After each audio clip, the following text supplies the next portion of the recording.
Shalom, kita kembali lagi dengan Renungan Kristen HBDA 29 yang akan kita renungkan, yaitu tentang karunia-karunia Roh Kudus.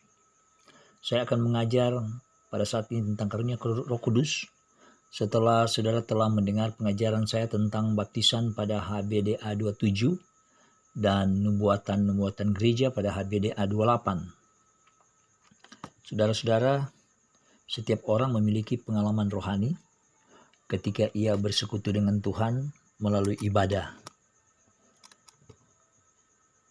Ketika kita masuk persekutuan ibadah di gereja Protestan,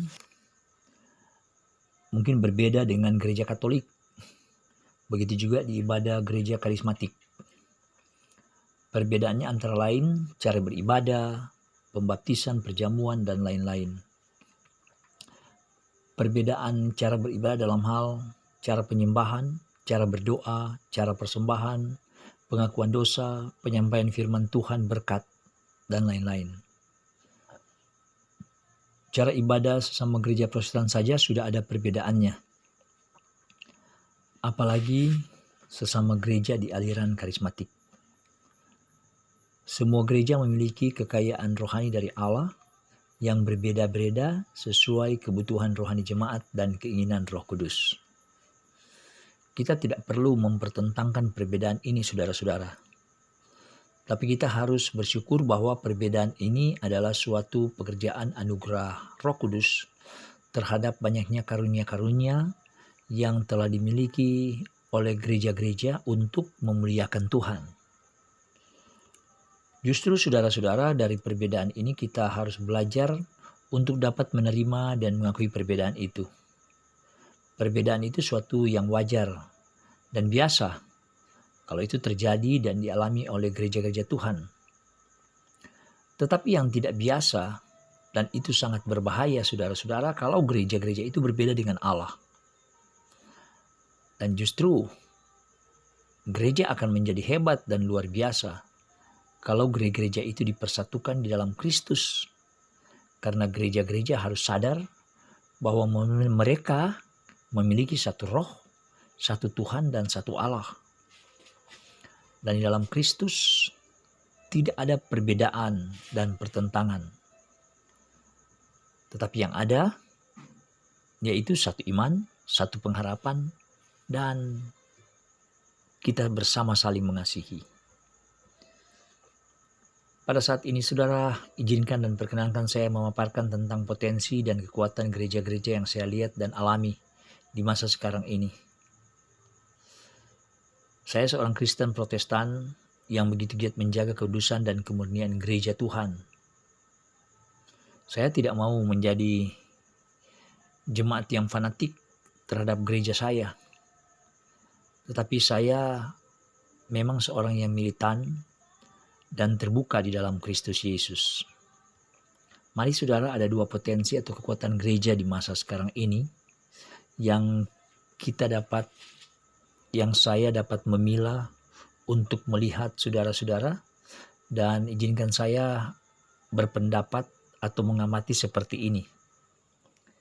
Yang pertama yaitu gereja Protestan, di mana gereja Protestan ini adalah gereja yang banyak menampilkan hikmat, karena ibadah telah diatur secara sistematis dan terstruktur dalam suatu liturgi. Pembacaan Alkitab sudah ditentukan dan selalu ada pengakuan dosa. Biasanya saudara-saudara, respon jemaat Protestan terhadap firman Tuhan ini bersifat pasif. Pengajaran banyak menekankan pada teologi penderitaan untuk mengikuti keteladanan Yesus yang menyangkal diri dan pikul salib.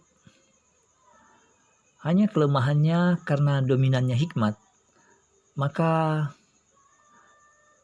ibadah ini tercipta secara tidak sadar telah menutup pergerakan Roh Kudus.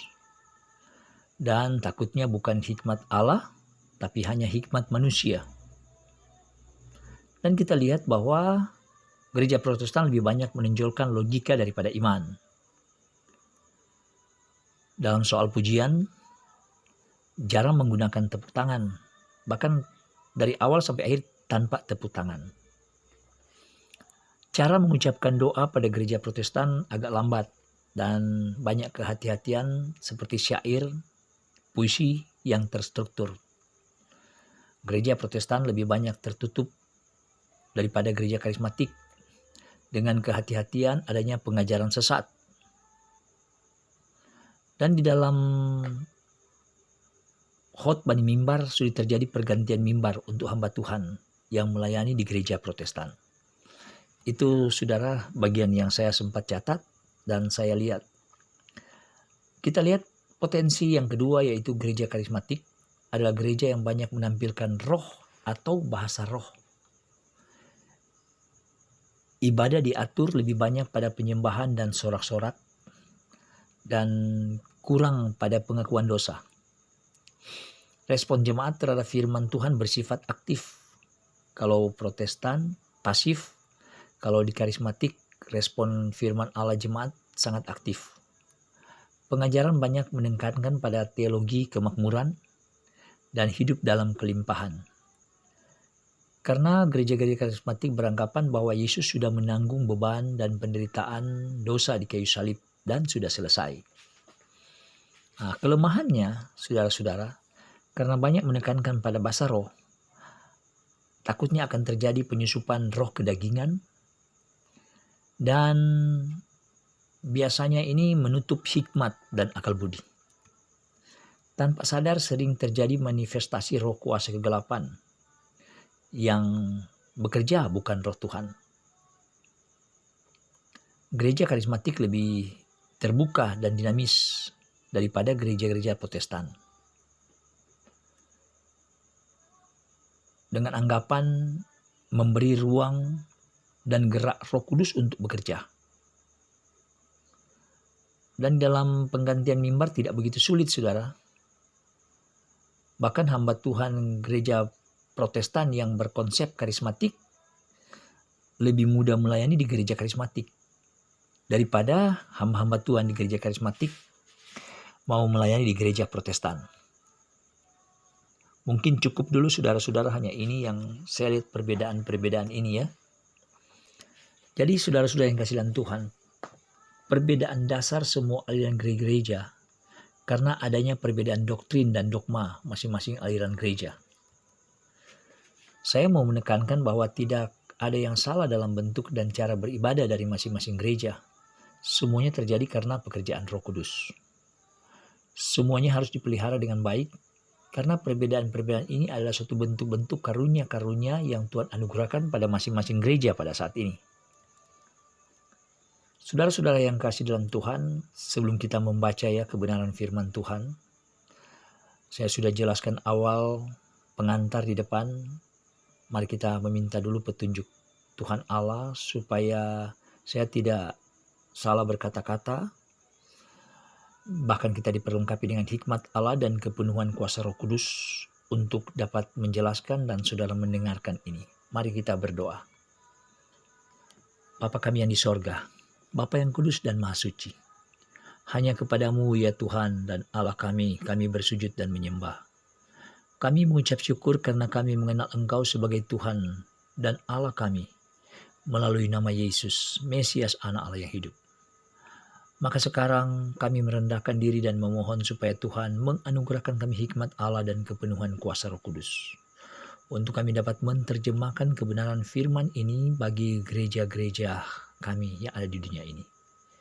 Kami ingin belajar memahami tentang karunia-karunia Allah, yaitu karunia-karunia Roh Kudus, dengan tujuan dan kerinduan supaya melalui khotbah dan pengajaran ini, gereja-gereja yang berbeda-beda dapat menjadi satu di dalam Kristus. Bapa, inilah ketulusan hati kami dan kerinduan kami. Dan kami hanya minta di dalam nama Tuhan Yesus Kristus. Haleluya. Amin. Saudara-saudara, kita akan membaca firman Tuhan untuk mengantar kita, saudara-saudara, memahami tentang karunia-karunia roh, dan kita temukan dalam 1 Korintus 12 ayat 1 sampai ayatnya yang ke-11 yang berbunyi begini. Sekarang tentang karunia-karunia roh. Aku mau saudara-saudara supaya kamu mengetahui kebenarannya. Kamu tahu bahwa pada waktu kamu masih belum mengenal Allah, kamu tanpa berpikir ditarik kepada berhala-berhala yang bisu. Karena itu aku mau meyakinkan kamu bahwa tidak ada seorang pun yang berkata-kata oleh roh Allah dapat berkata, terkutuklah Yesus. Dan tidak ada seorang pun yang dapat mengaku Yesus adalah Tuhan, selain oleh Roh Kudus. Ada rupa-rupa karunia tetapi satu roh. Dan ada rupa-rupa pelayanan tetapi satu Tuhan. Dan ada berbagai-bagai perbuatan ajaib, tetapi Allah adalah satu yang mengerjakan semuanya dalam semua orang. Tetapi kepada tiap-tiap orang dikaruniakan penyataan roh untuk kepentingan bersama. Sebab kepada yang seorang roh memberikan karunia untuk berkata-kata dengan hikmat, dan kepada yang lain roh yang sama memberikan karunia berkata-kata dengan pengetahuan. Kepada yang seorang roh yang sama memberikan iman, dan kepada yang lain ia memberikan karunia untuk menyembuhkan. Kepada yang seorang roh memberikan kuasa untuk mengadakan mujizat, dan kepada yang lain ia memberikan karunia untuk bernubuat. Dan kepada yang lain lagi, ia memberikan karunia untuk membedakan bermacam-macam roh. Kepada yang seorang ia memberikan karunia untuk berkata-kata dengan bahasa roh. Dan kepada yang lain ia memberikan karunia untuk menafsirkan bahasa roh itu. Tetapi semuanya ini dikerjakan oleh roh yang satu dan yang sama, yang memberikan karunia kepada tiap-tiap orang secara khusus, seperti yang dikehendakinya. Berbahagialah saudara yang mendengarkan firman Allah ini, yang menghidupi firman ini dan memeliharanya dalam kehidupan sehari-hari. Saudara-saudara yang kasih dalam Tuhan, saya selalu mengatakan bahwa semua isi kebenaran firman Tuhan baik perjanjian lama maupun perjanjian baru memberi gambaran tentang Yesus. Karena itu semua karunia-karunia ini terdapat pada Tuhan Yesus secara lengkap. Dan kita dapat memahami secara mudah dan sederhana melalui kepribadian Tuhan Yesus. Menurut Rasul Paulus, saudara-saudara, kita belajar tentang karunia-karunia roh supaya kita mengetahui suatu kebenaran. Karena sebelum kita mengenal Injil, mengenal Tuhan, kita sadar bahwa memang nenek moyang kita di tempat kita tinggal dulu, waktu belum mengenal Allah, adalah penyembah berhala. Maka ketika sekarang kita tahu bahwa kita orang percaya kepada Tuhan yang Maha Kuasa, maka kita tahu juga bahwa ada roh Allah, ada Roh Kudus yang turut bekerja dalam hidup kekristenan kita. Maka saudara-saudara, kita harus perlu untuk memahami kebenaran ini, bahwa keyakinan percaya kita pada Tuhan Yesus Kristus telah dilengkapi oleh Allah terhadap diri kita dan terhadap gereja-gereja kita, yaitu karunia-karunia roh. Saudara-saudara yang kasih dalam Tuhan, dalam pengajaran Paulus bahwa baik rupa-rupa karunia, rupa-rupa pelayanan, rupa-rupa mujizat, semuanya ini dikerjakan oleh satu roh, satu Tuhan dan satu Allah. Disatukan menjadi satu roh Tuhan Allah. Ini telah dianugerahkan kepada gereja-gereja Tuhan untuk penyempurnaan gereja Allah, pelayanan di tengah-tengah dunia ini. Karena sekalipun gereja yang satu cara beribadah berbeda dengan gereja yang lain. Karena karunia juga berbeda-beda. Tetapi kita harus tahu bahwa semuanya dikaruniakan pernyataan roh untuk kepentingan bersama, yang dikerjakan oleh satu roh Tuhan Allah. Jadi masing-masing gereja diberikan secara khusus oleh roh Tuhan Allah sesuai dengan kehendak Tuhan. Jadi intinya, gereja-gereja sekarang ini sekalipun kita berbeda-beda cara beribadah, jangan dipertentangkan atau kita beda-bedakan. Saya tadi tidak bermaksud membeda-bedakan saudara. Saya hanya memaparkan kenyataan yang terjadi dari perbedaan-perbedaan ini. Selama gereja-gereja itu sama-sama percaya kepada Tuhan Yesus Kristus sebagai Tuhan dan Juru Selamat, dan Alkitab sebagai datar pengajaran yang benar, maka kita terima cara beribadah dari gereja itu. Mari kita mulai melihat saudara-saudara karunia-karunia roh yang dianugerahkan Tuhan pada gereja-gereja. Dan di sini saudara ada 9 karunia roh yang saya temukan dan saya catat. Dan saya akan jelaskan secara terperinci 9 karunia roh ini. Kita lihat pada yang pertama, yaitu karunia yang pertama adalah karunia yang berkata-kata dengan hikmat. Di dalam Yohanes 8 ayat 1-11 tentang perempuan yang bersinah, diceritakan pada waktu pagi-pagi ketika Yesus berada di bait Allah, sedang duduk mengajar. Lalu dibawa oleh ahli Taurat seorang perempuan di tengah-tengah banyak orang, lalu berkata pada Tuhan Yesus, "Rabi, kami menangkap basah perempuan ini sedang bersinah. Dan menurut hukum Taurat, Musa, bahwa perempuan ini harus dirajam dengan batu." Yesus tahu tujuan mereka hanya untuk mencobai dan menjebak Tuhan Yesus. Dan ini dilema saudara-saudara bagi Tuhan Yesus. Karena dari pertanyaan ini, jebakan ini, maju kena dan mundur kena. Artinya begini, kalau Tuhan Yesus berkata, ya harus dilakukan, harus dirajam dengan batu, karena sesuai Taurat. Akan tetapi pengajaran Yesus tentang kasih kepada banyak orang pada waktu itu tidak ada gunanya. Atau kalau seandainya Tuhan Yesus mengatakan, oh tidak boleh, maka hal ini berarti bertentangan dengan isi Taurat. Jadi apa yang Tuhan Yesus akan lakukan, saudara-saudara? Maka disinilah karunia kata-kata hikmat yang harus dikeluarkan dan diucapkan oleh Tuhan Yesus untuk memberi jawab setiap persoalan manusia pada saat itu. Maka Yesus membungkuk ke tanah dan menulis dengan jarinya. Lalu Yesus berdiri dan berkata, "Barang siapa di antara kamu yang tidak berdosa, hendaklah ia yang pertama melemparkan batu kepada perempuan itu." Lalu Yesus membungkuk lagi dan menulis lagi tanah.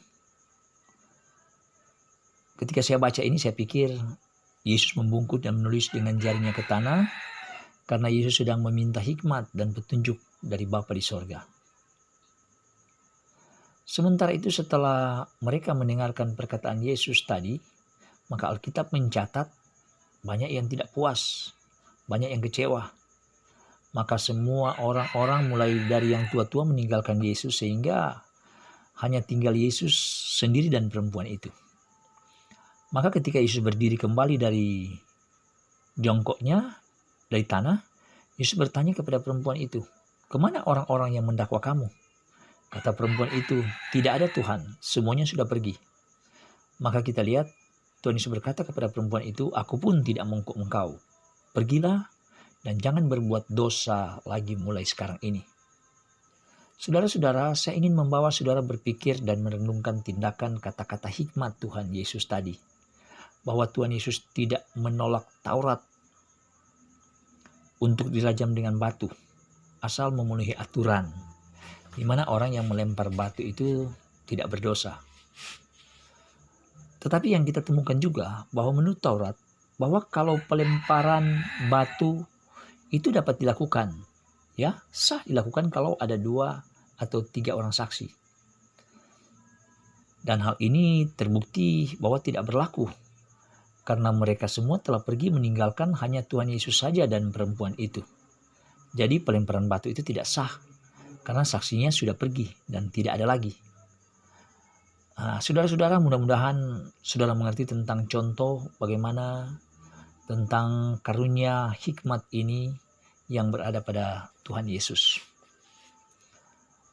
Karunia yang kedua, kalau kita temukan dan baca, adalah berkata-kata dengan pengetahuan. Berkata-kata dengan pengetahuan berbeda dengan hikmat, saudara-saudara, tapi banyak yang menghubungkan dalam suatu persamaan. Di dalam Yohanes 4 ayat 1 sampai 41 tentang percakapan Tuhan Yesus dengan perempuan Samaria di dekat sumur Yakub, di mana diceritakan bahwa Yesus meminta air pada perempuan ini, tapi perempuan ini merasa aneh karena Tuhan Yesus dianggap orang Yahudi tidak bergaul dengan orang Samaria. Tapi Yesus menjawab, "Jikalau engkau tahu karunia Allah, ya, karunia Allah. Ini karunia Allah, dan siapakah dia yang berkata kepadamu, 'Berilah aku minum'? Maka niscaya engkau telah meminta kepadanya dan ia telah memberikan kepadamu air hidup." Tetapi saudara-saudara, perempuan ini berdalih bahwa Yesus tidak punya timba dan ia tidak mungkin lebih besar dari bapa mereka Yakub. untuk memberikan air hidup. Tetapi Yesus berkata, kalau kamu minum air di sumur ini, kamu akan haus lagi. Tetapi bila aku memberikan air kehidupan, maka kamu tidak akan haus lagi selama-lamanya. Lalu perempuan ini berkata kepada Tuhan Yesus, Tuhan berikan aku air hidup itu, supaya aku tidak haus lagi dan aku tidak akan datang menimba lagi di dalam sumur ini lagi. Tapi kata Yesus, pergilah panggillah suamimu dan datang ke sini. Tetapi perempuan itu berkata, aku tidak mempunyai suami. Maka kata Yesus kepadanya, oh tepat sekali katamu, bahwa engkau tidak mempunyai suami, sebab engkau sudah mempunyai 5 suami, dan yang ada sekarang padamu bukan suamimu. Maka perempuan ini menjadi kaget. Kok Tuhan Yesus tahu tentang pribadi hidupnya? Maka perempuan ini berkata, Tuhan, nyata sekarang padaku bahwa engkau seorang nabi. Saudara-saudara yang kasih dalam Tuhan, perhatikan bahwa Tuhan Yesus memiliki karunia pengetahuan di mana Tuhan Yesus tahu pribadi dan persoalan bahkan hidup dari perempuan ini. Artinya saudara-saudara, Tuhan Yesus dapat membaca pikiran dari perempuan ini. Dan saya berpikir bahwa karunia pengetahuan ini paling bagus ya kalau seandainya dimiliki oleh yang berprofesi sebagai jaksa dan hakim-hakim ya di pengadilan. Dan ini juga banyak yang dimiliki oleh hamba-hamba Tuhan, karunia pengetahuan ini, yang dapat melihat pergumulan kehidupan jemaat sebelum mereka sampaikan. Hamba-hamba Tuhan ini sudah tahu di balik semua masalah persoalan kehidupan itu. Mari saudara kita melihat pada karunia yang ketiga, yaitu karunia iman. Dapat kita baca dalam Matius 17 ayat 24, di mana ketika Yesus membayar biaya untuk bait Allah. Dan di sini kalau saudara baca, Yesus tidak melakukan sulap, yaitu dari kerikil menjadi uang dinar atau uang dirham. Tapi Yesus menyuruh Petrus untuk pergi memancing ke danau. Dan ikan pertama yang dipancing, Petrus buka mulutnya dan ternyata benar.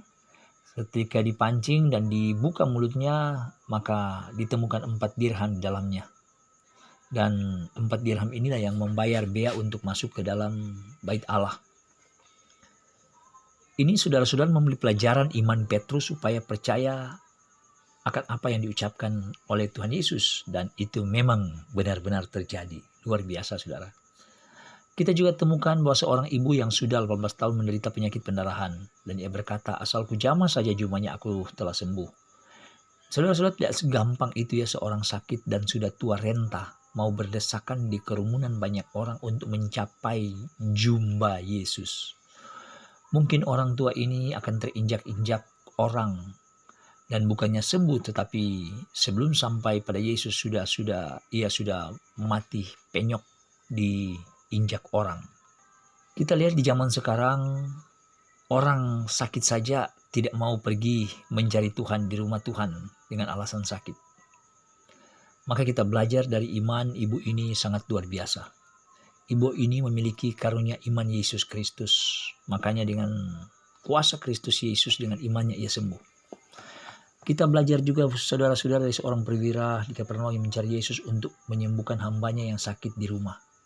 Dan perwira ini meminta supaya Tuhan Yesus tidak perlu datang ke rumah, hanya mengatakan saja sembuh. Dan sekalipun Yesus tidak datang menjamah dengan tangannya, karena dia beranggapan sama seperti dia memiliki prajurit. Ketika ia menyuruh pergi, maka prajurit itu pergi. Maka ketika Yesus mendengar kata perwira ini, maka Yesus sangat kagum dan sangat terpesona dengan kata-kata ini. Dan Yesus berkata bahwa iman sebesar yang dimiliki perwira ini tidak pernah Tuhan Yesus temukan di antara orang Israel. Maka saudara-saudara, di sini saya simpulkan bahwa perwira ini memiliki karunia iman yang sama dengan iman pada diri Yesus Kristus. Saudara-saudara, kita dapat memperoleh karunia iman ini kalau kita menggantungkan diri pada iman Yesus Kristus, supaya kita memperoleh iman Allah. Kita harus memiliki roh iman yang sama dengan Yesus supaya kita dapat berkata-kata atau bersaksi tentang Kristus. Haleluya, saudara. Itu yang ketiga. Sekarang saudara-saudara, kita melihat karunia yang keempat, karunia roh yang keempat, yaitu karunia menyembuhkan. Karunia ini saudara banyak ditunjukkan oleh Tuhan Yesus, seperti orang buta melihat, orang lumpuh berjalan, kusta menjadi tahir, dirasuk setan dilepaskan, dan lain-lain. Dan banyak gereja dan hamba-hamba Tuhan diberi karunia ini, karena karunia ini sudah termasuk karunia utama yang harus diberikan Tuhan pada orang percaya. Sekarang saudara, kita lihat pada karunia yang kelima, karunia roh yang kelima, yaitu untuk mengadakan mujizat. Mengadakan mujizat berbeda dengan menyembuhkan, saudara-saudara. Di mana karunia mujizat yang dilakukan oleh Yesus seperti Lazarus dibangkitkan, air menjadi anggur, Yesus memberi makan 5.000 orang hanya dengan 5 roti dan 2 ikan. Yesus berjalan di atas air, angin ribut diredakan, Yesus menangkap ikan di danau Galilea. Nah, itu semua mujizat-mujizat, saudara, yang dilakukan oleh Tuhan Yesus. Dan banyak gereja-gereja dan hamba Tuhan juga diberikan mujizat-mujizat seperti ini, saudara, di gereja-gereja kita. Mari kita melihat saja, saudara-saudara, pada karunia roh yang keenam, yaitu karunia bernubuat. Karunia bernubuat ini adalah karunia untuk membangun jemaat, yaitu karunia untuk memperkatakan firman Allah, menjadikan yang abstrak menjadi nyata, sehingga banyak orang menjadi percaya dan diberkati. Saya beri contoh begini, saudara-saudara. Ketika seorang hamba Tuhan membaca Suara Nubuatan 5 ayat 1, dia dapat bernubuat dengan kata firman ini walaupun ditulis di ribuan tahun yang lalu, tapi dia dapat bernubuat di zaman sekarang ini. Kita lihat dalam Lukas 2 ayat 11, tertulis begini. Hari ini telah lahir bagimu juru selamat, yaitu Kristus Tuhan di kota Daud. Dan inilah tandanya bagimu, kamu akan menjumpai seorang bayi yang dibungkus dengan lampin dan terbaring dalam palungan. Dari pembacaan ini, saudara-saudara, kita dapat bernubuat sesuai dengan firman Allah ini. Kita dapat bernubuat begini, hari ini, malam ini, telah lahir Yesus Kristus. Contoh, di gereja ini, namanya di gereja GPDI, atau gereja Protestan ini. Nah, hari ini saya hamba Yesus Kristus bernubuat bahwa hari ini telah lahir di dalam hidup keluarga ini, atau Yesus telah lahir di hati saudara ini, bapak ini, ibu ini. Ya, kita bisa bernubuat seperti ini. Dan kita lanjut lagi, dan inilah tandanya. Karena ada tanda, saudara. Tandanya, seperti Maria mengandung dari Roh Kudus, kita bisa bernubuat. Artinya, bahwa setelah kita merayakan hari Natal Yesus Kristus, bahwa di dalam diri kita juga mengandung Roh Kudus. Kita mengandung roh kebenaran, roh kebaikan, roh takut akan Tuhan. Kita bernubuat dan hidupkan ini supaya perayaan Natal itu tidak sia-sia. Itu sebagai contoh, saudara-saudara. Bahkan saudara-saudara, di zaman corona ini kita dapat bernubuat juga sesuai dengan apa yang kita baca di dalam Mazmur 91. Dari Mazmur 91, ketika kita baca, gereja kita baca, maka kita dapat bernubuat. Caranya begini. Di dalam nama Tuhan Yesus Kristus, saya bernubuat, memperkatakan firman ini kepada Tuhan Allah, tempat perlindunganku dan kubu pertahananku, Allahku yang kupercayai. Kalau hamba-hamba Tuhan memperkatakan firman ini dengan roh iman yang sama dengan Yesus, saya percaya jemaat gereja, saudara-saudara, tidak akan terjangkit virus corona. Dan saudara hanya akan jadi penonton saja. Percayalah, saudara, dan bernubuatlah. Mari kita yang ketujuh, saudara, karunia untuk membedakan bermacam-macam roh. Saudara-saudara, Tuhan Yesus sangat paham betul seseorang yang dikuasai oleh roh setan, roh kedagingan, roh iri hati, dan roh kedengkian. Seperti orang-orang Farisi, Saduki yang datang pada Tuhan Yesus. Rasul-rasul banyak menemukan tukang sihir yang banyak melakukan mujizat dengan menggunakan roh-roh dari berbagai macam-macam tipu muslihat. Nah, di zaman sekarang ini, saudara, apalagi mendekati akhir zaman, banyak nabi-nabi palsu, banyak guru-guru palsu, bahkan dikatakan Mesias palsu. Nah, yang sulit dibedakan karena mereka juga menggunakan nama Tuhan. Makanya firman bilang, hal ini jangan heran, karena iblis dapat berubah wujud menjadi malaikat terang. Maka dengan karunia untuk membeda-bedakan bermacam-macam roh ini, maka gereja harus pekah dengan ajaran sesat seperti menyusupnya ajaran gereja setan, Children of God, saksi-saksi Yehova.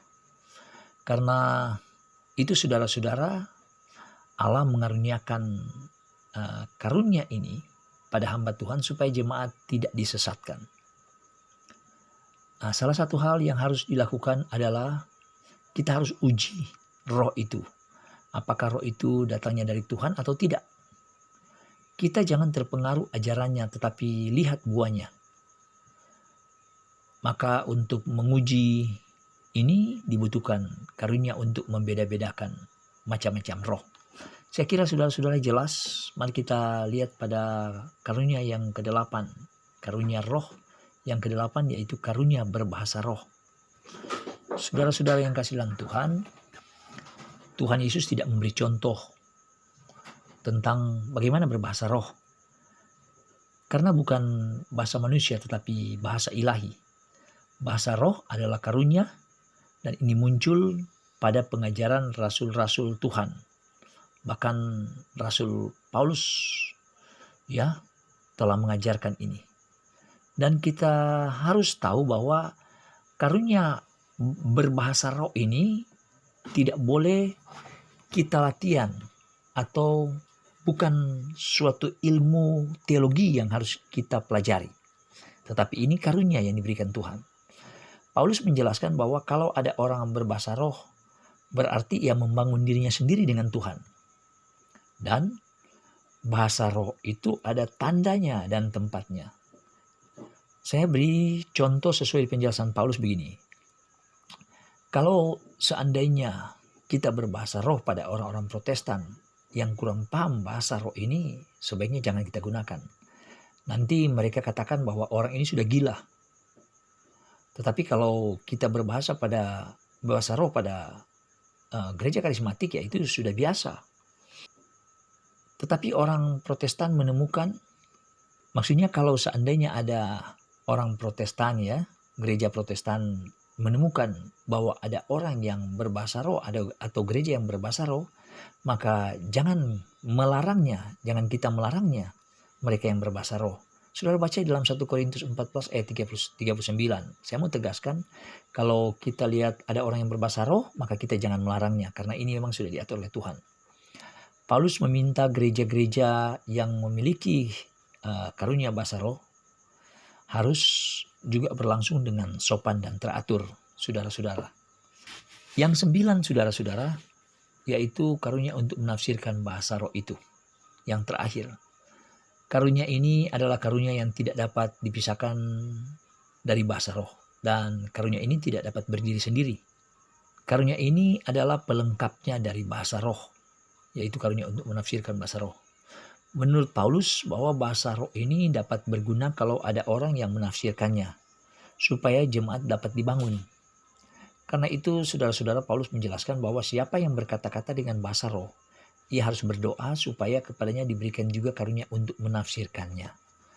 Jadi saudara-saudara benar dan jelas bahwa 9 karunia ini diberikan pada gereja-gereja. Dan karena itulah cara beribadah gereja-gereja ini yang berbeda. Karena memang karunia-karunia roh ini. Sudah jelas saudara-saudara yang kasih, mungkin pada saat ini di akhir khotbah saya, ada yang mungkin bertanya begini, apa beda karunia dan talenta? Saudara-saudara yang kasih dalam Tuhan, karunia memang berbeda dengan talenta. Tapi ada orang yang bilang sama, tergantung dari sudut pandang mana. Talenta adalah bakat atau hobi dari seseorang yang diperoleh sejak lahir. Misalnya kalau dia menyanyi, main musik, dia memiliki bakat atau talenta berlari, pemain bulu tangkis, nelayan, petani, pebisnis, dan lain-lain. Yaitu adalah talenta mereka atau bakat mereka. Tetapi karunia, saudara-saudara, adalah sesuatu yang diperoleh ketika orang itu bergaul akrab dengan Tuhan dan melakukan kehendak Allah. Karena itu saudara-saudara, karunia tidak diperoleh dengan tanpa kerja atau usaha.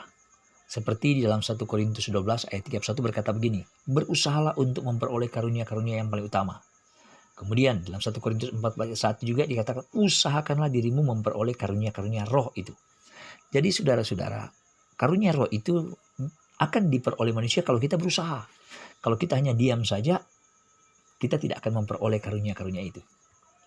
Jadi saudara-saudara, talenta ini kalau kita lihat, talenta ini karena dia diperoleh sejak lahir, diterima sejak dari lahir, Jadi talenta ini tidak akan hilang pada seseorang sekalipun ia melakukan dosa. Contohnya kalau seandainya saudara-saudara, dia waktu itu seorang pemain musik keyboard di gereja, tapi sebelum ke gereja ia melakukan dosa, berdusta, atau dosa apapun, mencuri, tetapi tetap dia bisa main musik di gereja, tetap masih bisa main musik.